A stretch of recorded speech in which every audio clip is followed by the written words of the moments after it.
Grazas, señora presidenta. Falou o representante do Partido Popular de realismo e, como sempre, veu a facernos un exame á oposición. Pediu concreción a respecto das medidas. Bankia, sí, que pode ser salvada porque é sistémica, pero Nova Galicia Banco non, porque non interesa manter o aforro dos galegos, porque non interesa que dos aforros do galego que se manteña un sistema financeiro galego. Podemos todos os contribuintes poñer 9.000 millóns de euros públicos para os desmanes que se fixeron nas antigas caixas e, en cambio, non podemos reclamar que sexa unha banca pública. Sí que podemos entender que existan bancas públicas en Alemania, pero non podemos entender que existan en Galiza. Tampouco podemos entender, entón, para o Partido Popular, que existan institutos de crédito oficial en Euskadi ou en Cataluña e en Galiza non se podan realizar.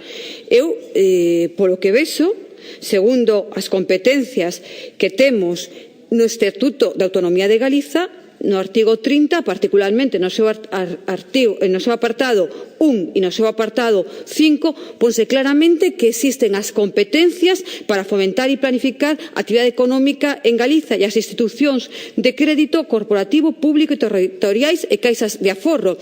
E no artigo 55.2 establécese que a Comunidade Autónoma poderá construir empresas públicas como medio de execución das funcións que sexan da súa competencia segundo o establecido no presente estatuto. Polo tanto, se nos pregunta como entenderíamos ese instituto, pois eu podo dicirle como unha entidade pública empresarial dependente da Xunta de Galiza con natureza xurídica de entidade de crédito e consideración da esencia financiera da Comunidade Autónoma. Por exemplo, é posible, simplemente vostedes ni tan siquiera o valoran ni lles interesa, porque sí, poden repetir que hai un problema co financiamento, pero non van a facer nada, van a estar de mans cruzadas, que o que habitualmente fan a ese respecto. E non me quero deter máis, porque vostede tamén preguntounos que ocorre co sector enerxético, que ocorre coas primas ás enerxías renovables, cal é a nosa proposta? Igual que ocorre con outros plans, como pode ser o Plan PIBE ou o Plan do Carbón, que estén fora do sistema de peaxes. Por que é injusto que este no sistema de peaxes, efectivamente, as primas ás renovables, pero tamén o é que este a moratoria nuclear con 97 millóns de euros, ou que este os pagos por capacidade con 490 millóns de euros, ou a compensación extrapeninsular. Todas estas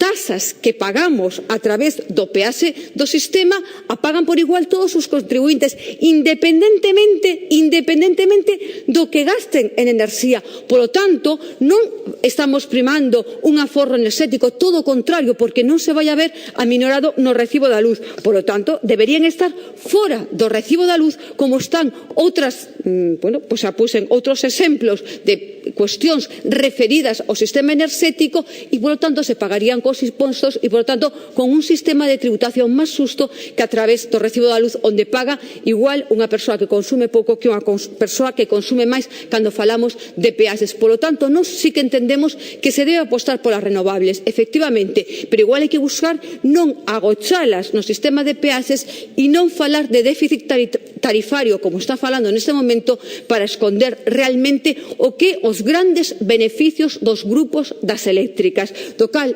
falaremos con máis detenimento mañá. Nós tamén pedíamos que se presente neste Parlamento un plan de I+D+I, que se marque cale van ser os orzamentos para o I+D+I no próximo exercicio orzamentario, porque hoxe mesmo tiñamos unha noticia na prensa. Claramente, o desplome da inversión pública en I+D deixa equipos punteiros en fondos e recorta o persoal. Esa é a realidade de todos os días. Nós, a día de hoxe, non vemos, señor Arias, ningunha aposta industrial en Galiza. Ningunha. En ningún sector, non a coñecemos. Sabemos que o problema é claro, que é un problema de financiamento, pero tamén existe un problema de vontade política para resolverlo. Agradecemos o apoio da Alternativa Galega de Esquerdas a esta iniciativa e tamén pedimos á Presidencia que permita a votación por puntos para poder dar cumplida conta da petición que fai o Partido Socialista. Nada máis e moitas grazas. Moitas grazas.